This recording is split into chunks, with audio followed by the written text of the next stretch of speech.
혹시 주변에 유독 집이 항상 깨끗한 분들 안 계신가요? 손님이 온다고 급하게 치운 것도 아니고 주말에 대청소를 한 것도 아닌데 그냥 늘 그 상태인 사람. 그 사람의 집에 가면 싱크대가 비어 있고 테이블 위에 아무것도 없고 바닥에 뒹구는 물건이 없습니다. 그래서 물어보면 오늘 손님 온다고 청소 열심히 했네.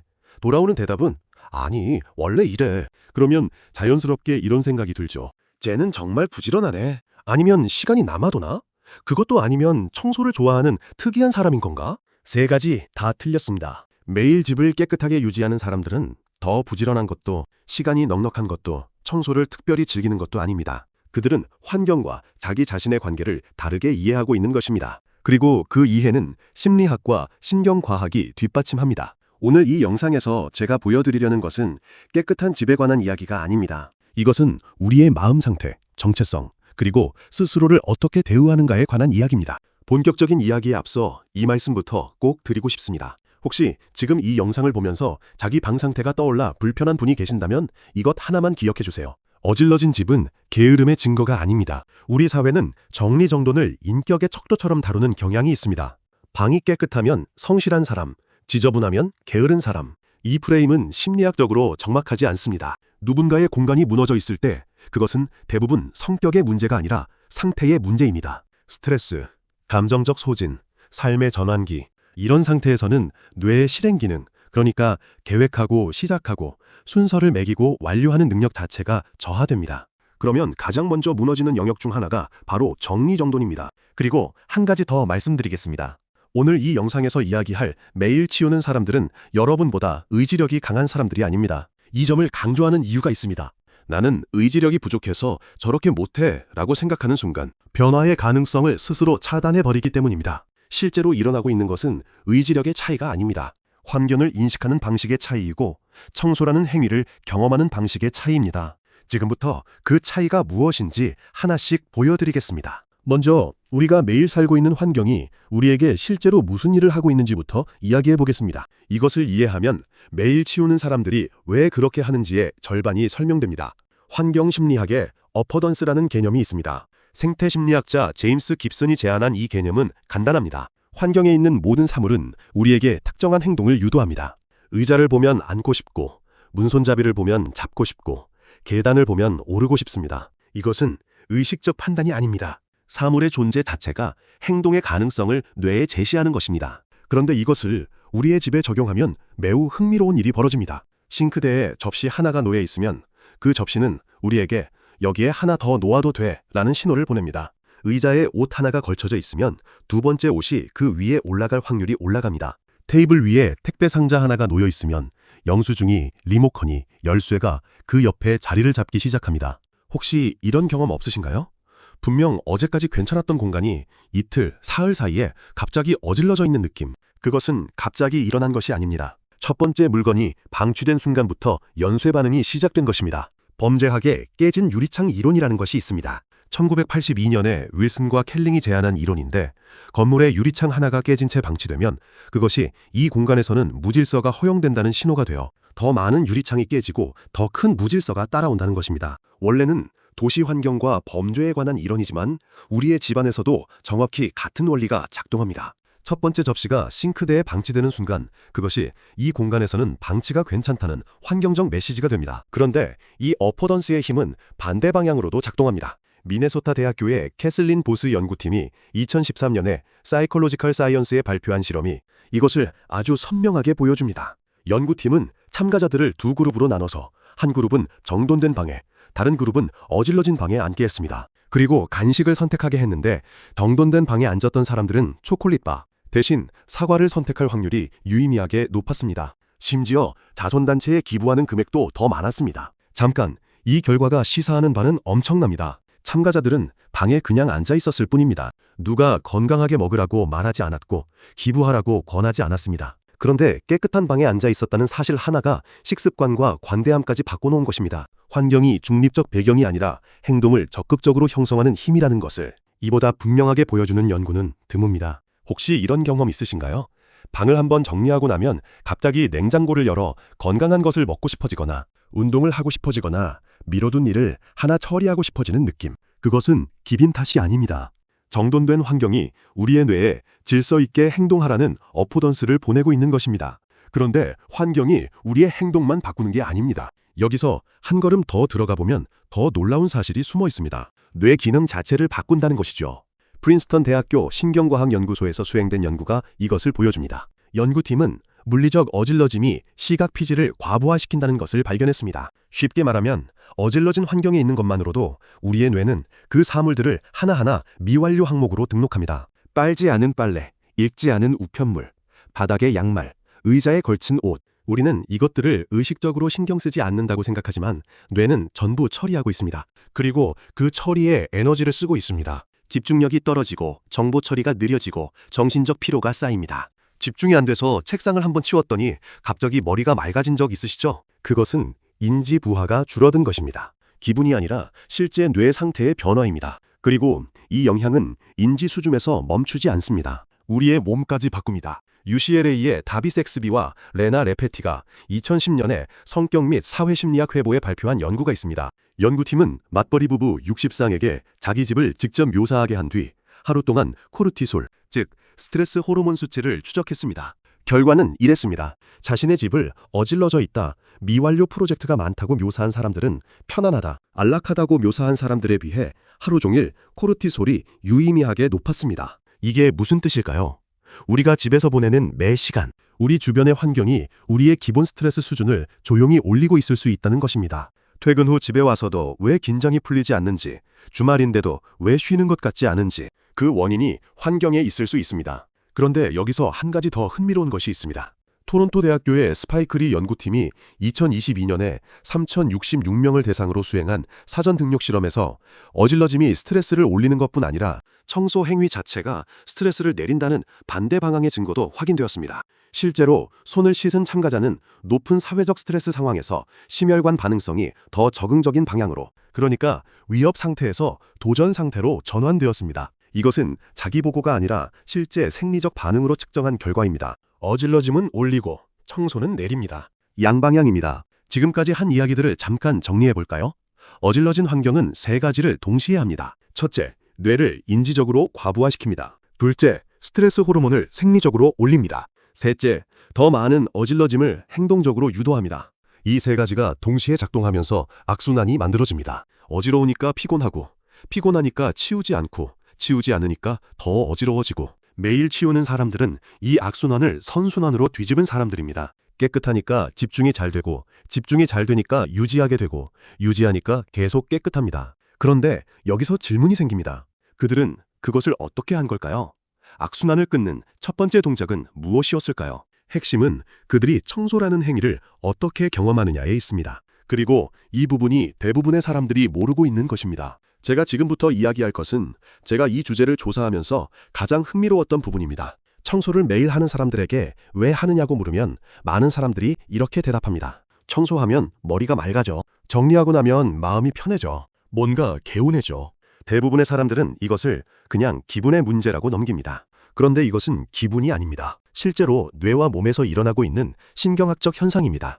그리고 그 현상의 뿌리는 놀랍도록 깊습니다. 2022년에 토론토 대학교의 스파이크리 연구팀이 사회심리학 및 성격과학 저널에 발표한 논문에서 연구팀은 청소의 스트레스 감소 효과를 조사하면서 매우 흥미로운 출발점을 잡았습니다. 동물 행동학이었습니다. 동물 행동학에 자기 그루밍이라는 개념이 있습니다. 자기 몸을 스스로 청소하는 행동을 말합니다. 그런데 이 행동이 특이한 점이 있습니다. 거의 모든 동물종에서 나타난다는 것입니다. 곤충, 물고기, 새, 포유류.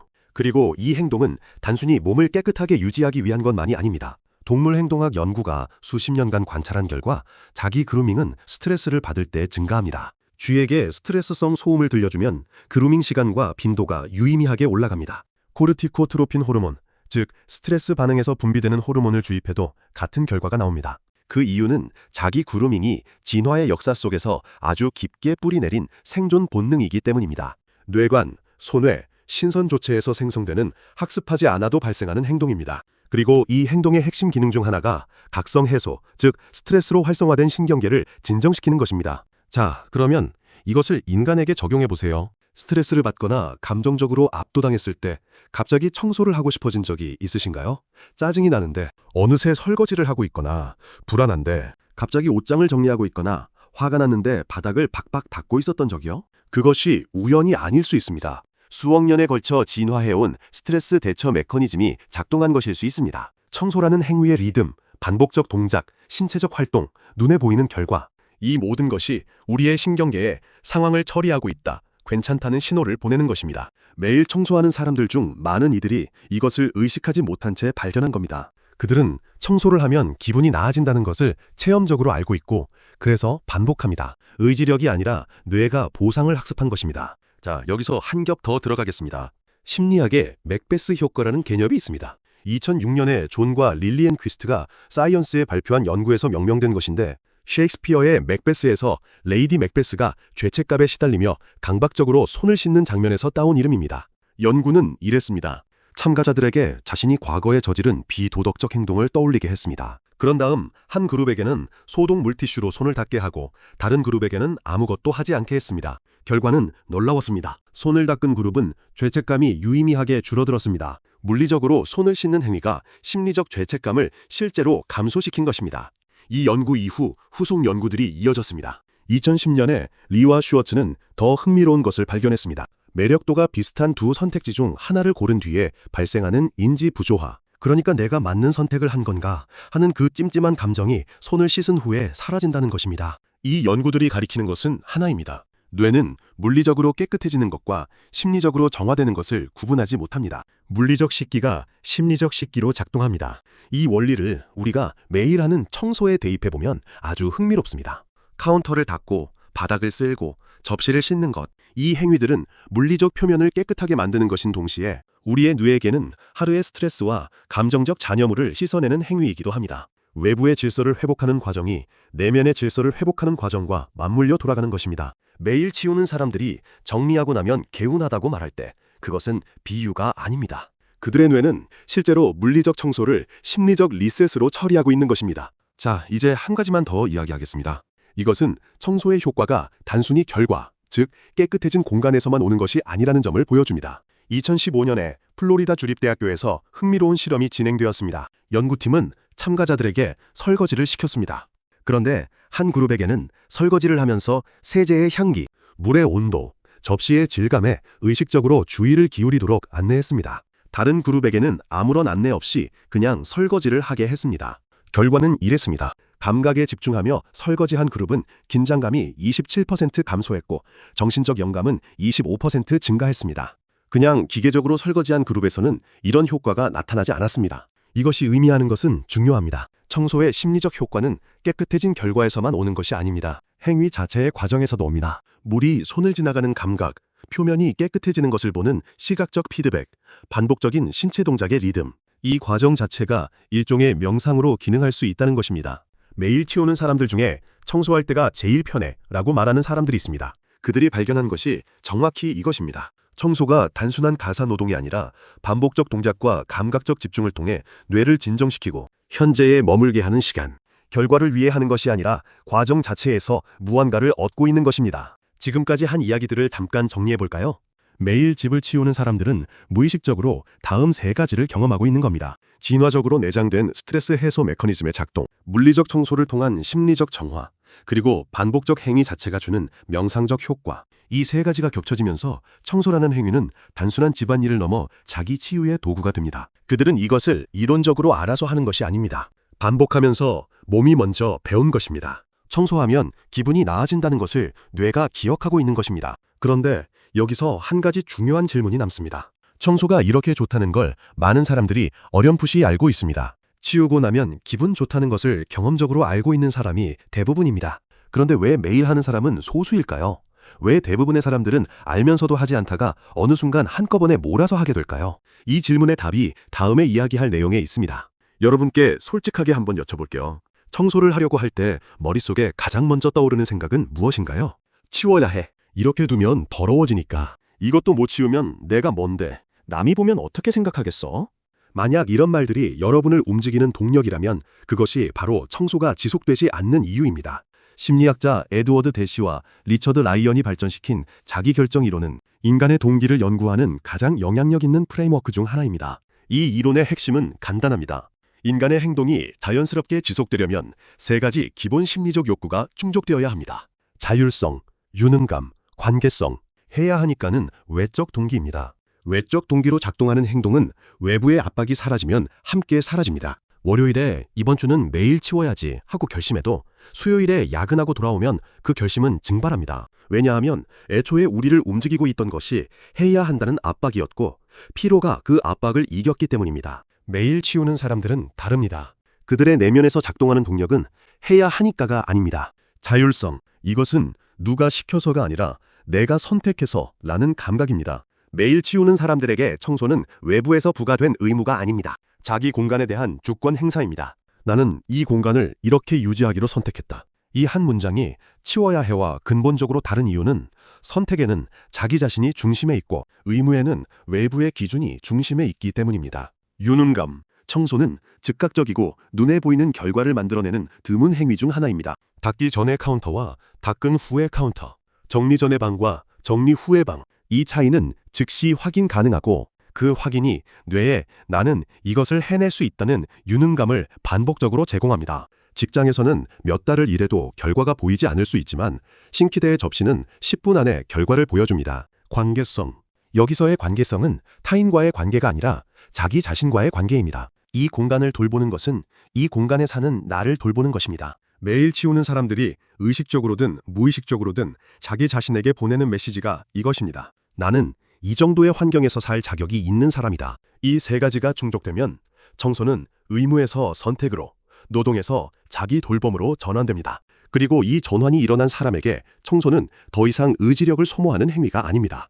여기서 정체성의 이야기가 들어옵니다. 매일 치우는 사람들 대부분에게 물어보면 청소가 좋아서 하는 건 아니에요 라고 답할 겁니다. 솔직히 말해서 매일 바닥 닦고 설거지하는 것을 순수하게 즐기는 사람이 얼마나 될까요? 그들이 하는 이유는 즐거움이 아니라 어느 시점에서 깨끗한 집을 유지하는 사람이라는 자기 개념이 형성되었기 때문입니다. 반복된 행동이 증거를 만들고 증거가 자기 개념을 업데이트하고 자기 개념이 행동을 자동으로 이끕니다. 인간은 자신이 믿는 자기 모습에 일치하는 방식으로 행동합니다. 나는 지저분한 사람이야 라고 믿으면 물건이 쌓여도 나는 원래 이러니까 라고 넘어가게 됩니다. 반대로 나는 깨끗한 환경을 유지하는 사람이야 라고 믿게 되면 접시 하나가 싱크대에 놓여 있는 것이 자기 개념과 충돌합니다. 그래서 자연스럽게 치우게 됩니다. 의지력이 아니라 자기 일관성의 힘입니다. 그리고 여기서 중요한 것이 있습니다. 정체성은 타고나는 것이 아닙니다. 행동의 증거를 통해 구축됩니다. 저녁 식사 후 테이블을 닦을 때마다, 아침에 침대를 정리할 때마다 우리는 자기 공간을 돌보는 사람이라는 증거를 한 장씩 쌓고 있는 것입니다. 이것을 충분히 반복하면 뇌는 자기 자신에 대한 그림을 업데이트할 수밖에 없습니다.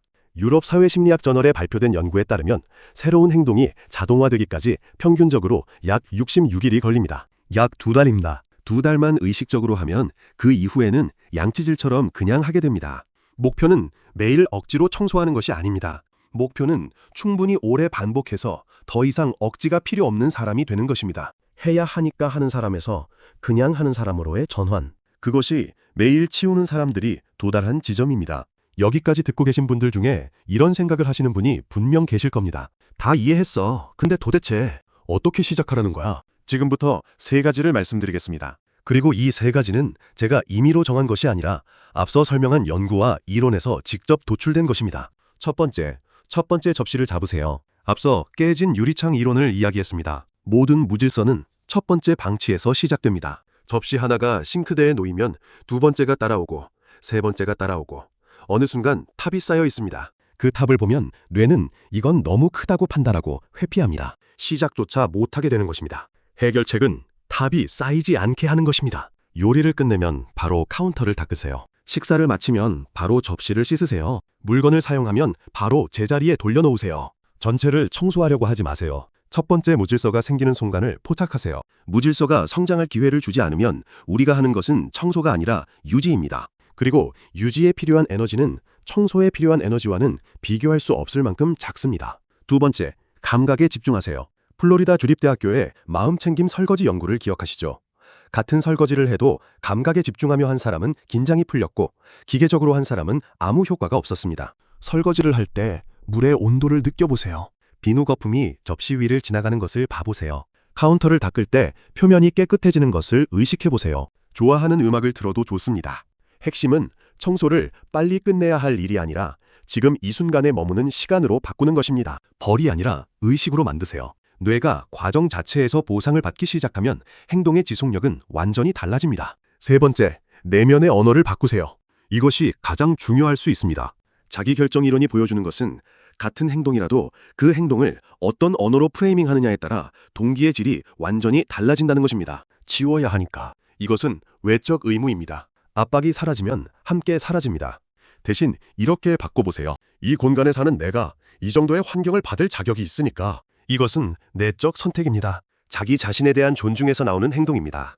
이 한 문장의 차이가 해야 하는데 안 하는 사람과 그냥 하는 사람을 가르는 경계선일 수 있습니다. 우리는 오늘 환경이 뇌를, 몸을, 행동을 바꾼다는 이야기를 했습니다. 깨끗한 공간이 더 나은 선택을 유도하고 청소라는 행위 자체가 수억 년 된 스트레스 해소 메커니즘이며 그 과정에 집중하는 것만으로도 마음이 고요해진다는 이야기를 했습니다. 그런데 이 모든 것의 출발점은 결국 하나의 선택입니다. 내가 머무는 이 공간을 돌보겠다는 선택, 그리고 그 선택은 곧 그 공간에 사는 나 자신을 돌보겠다는 선택이기도 합니다. 긴 하루를 마치고 현관문을 여는 순간을 상상해보세요. 지치고 피곤하고 세상이 만만치 않았건 하루. 그런데 문을 열면 정돈된 공간이 여러분을 맞이합니다. 깨끗한 카운터, 비어있는 싱크대, 가지런한 쿠션.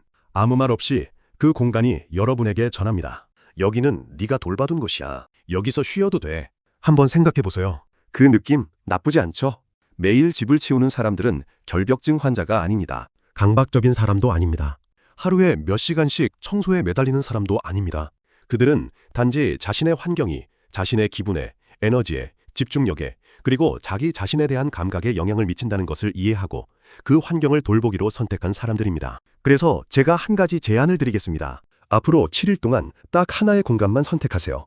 주방이든 거실이든 침실이든 가장 많은 시간을 보내는 곳이든 가장 신경 쓰이는 곳이든 여러분이 정하세요. 그리고 그 한 공간을 7일 동안 매일 유지해보세요. 7일 후에 확인해보세요. 아침에 그 공간에 들어섰을 때 느끼는 것이 이전과 같은지, 에너지가 조금 달라졌는지, 집중이 조금 수월해졌는지, 그리고 무엇보다 자기 자신에 대한 느낌이 조금이라도 변했는지 어쩌면 여러분은 발견하게 될 겁니다. 공간을 정리하고 청소하는 그 10분이 하루 중 가장 조용하고 가장 나다운 시간이었다는 것을 여러분의 경험을 듣고 싶습니다. 정돈된 환경에서 사는 것이 편한가요? 아니면 오히려 약간의 어질러짐 속에서 더 편안한가요? 그리고 오늘 이 영상에서 공감되는 부분이 있었다면 어떤 부분이었는지 댓글로 알려주세요. 영상이 도움이 되셨다면 구독과 좋아요 부탁드려요. 다음 영상에서 뵙겠습니다.